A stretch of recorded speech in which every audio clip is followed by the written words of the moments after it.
Recently, modern embryology has developed rapidly. One of the most famous progresses is the test tube baby. Infertility is a medical and psychological problem. More than 10% of couples are infertile. For many of them, this is a great disappointment, and for some causes, lifelong psychological trauma. Medicine has limited opportunities to help these individuals in the past. Today, the situation is entirely different. On July 25, 1978, the world's first test tube baby was famously born in the United Kingdom. Since the birth of the first test tube baby in 1978, more than 8 million test tube babies have been born worldwide. The Nobel Prize of Physiology or Medicine in 2010 was awarded to Robert Edwards for the development of in vitro fertilization therapy. The Nobel Committee spoke highly. His contributions represent a milestone in the development of the modern medicine, and Robert Edwards is known as the father of test tube baby. Then, what is test tube baby?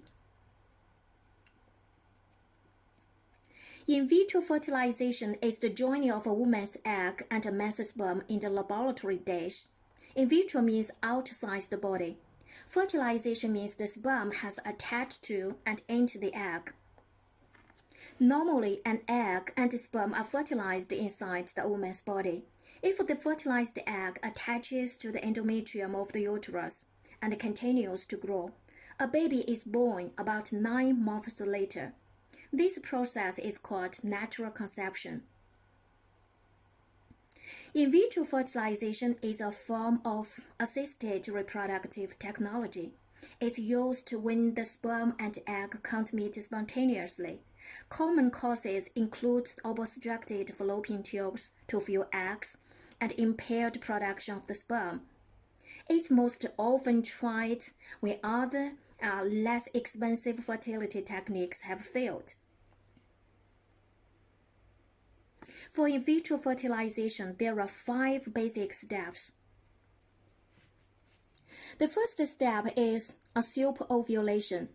Fertility drugs are given to the woman to boost egg production.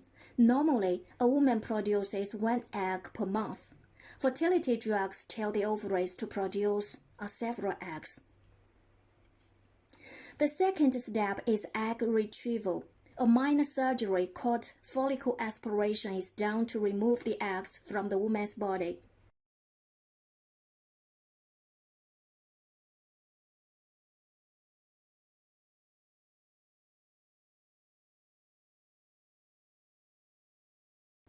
Using ultrasound images as a guide.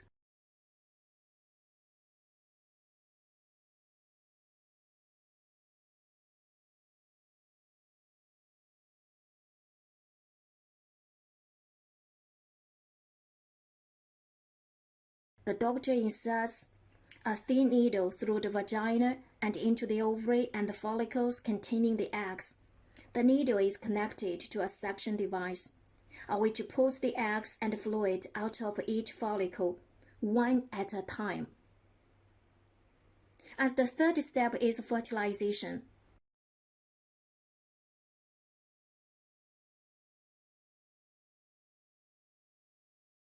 The man's sperm is placed together with the best quality eggs. The sperm most often fertilizes an egg a few hours later. The fourth step is embryo culture. When the fertilized egg divides, it becomes an embryo. Laboratory staff will regularly check the embryo to make sure it's growing properly. Within about 5 days, make a hole in the zona pellucida to help the egg hatch out. This is assisted hatching. The next step is embryo transfer. Embryos are placed into the woman's uterus 3 to 5 days after egg retrieval and fertilization.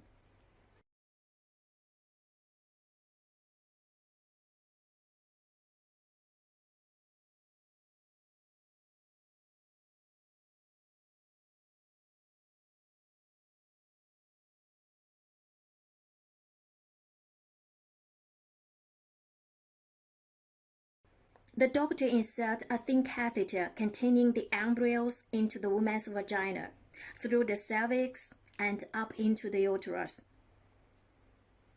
Generally speaking, more than one embryo may be placed into the uterus at the same time, which can lead to twins, triplets, or more.